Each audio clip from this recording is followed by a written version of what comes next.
দুই হাতের মধ্যে গরু চুরের পরিচয় দিয়ে তাদেরকে পুক্কির মধ্যে দুইটি লাত দিয়ে তাদেরকে বর্তমানে বাংলাদেশের সেনাবাহিনীর কাছে হস্তান্তর করা হয়েছে।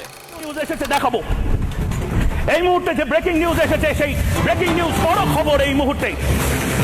আজ সন্ধ্যা 10টা থেকে সন্ধ্যা 7টার পর থেকে রাত 11টার মধ্যখানে কোনো এক টাইমে বাংলাদেশের কোনো এক কোণা থেকে নৌকা দিয়ে দুই গরু চোর পালানোর সময় বাংলাদেশের কিছু সেনা অর্থাৎ কিছু মানুষের হাতে দুই গরু চোর আটক হয়েছে।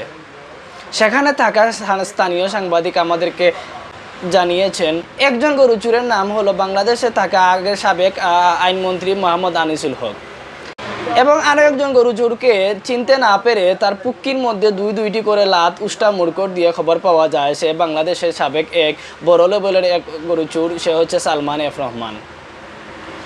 এবং সালমান এফ রহমান এবং বাংলাদেশের সাবেক আইনমন্ত্রী দুজনের পুক্কির মধ্যে দুইটি লাত দিয়ে তাদের হাতের মধ্যে সুন্দর করে গরু চুরের রশি দিয়ে, যেই রশি দিয়ে তারা বাংলাদেশের মানুষকে এতদিন জিম্মি করেছিল, সেই রশি দিয়ে তাদেরকে সুন্দর করে দুই হাতের মধ্যে গরু চুরের পরিচয় দিয়ে তাদেরকে পুক্কির মধ্যে দুইটি লাত দিয়ে তাদেরকে বর্তমানে বাংলাদেশের সেনাবাহিনীর কাছে হস্তান্তর করা হয়েছে।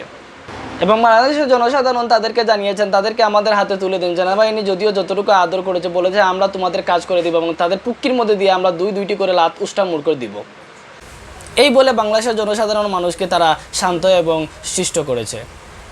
শুরু থেকে হাউন আঙ্কেল, এরপরে হচ্ছে পলক এবং এখন এই মুহূর্তে আমাদের কাছে আরও দুইজন গরু চোর সালমান এফ রহমান এবং বিশেষ করে আনিসুল হক দুজনকে ধরা হয়েছে। তাদেরকে ইতিমধ্যে ক্যান্টনমেন্টের স্কুলের ভিতরে ঢুকিয়ে তাদের পুক্কির মধ্যে লাত দেওয়া হচ্ছে।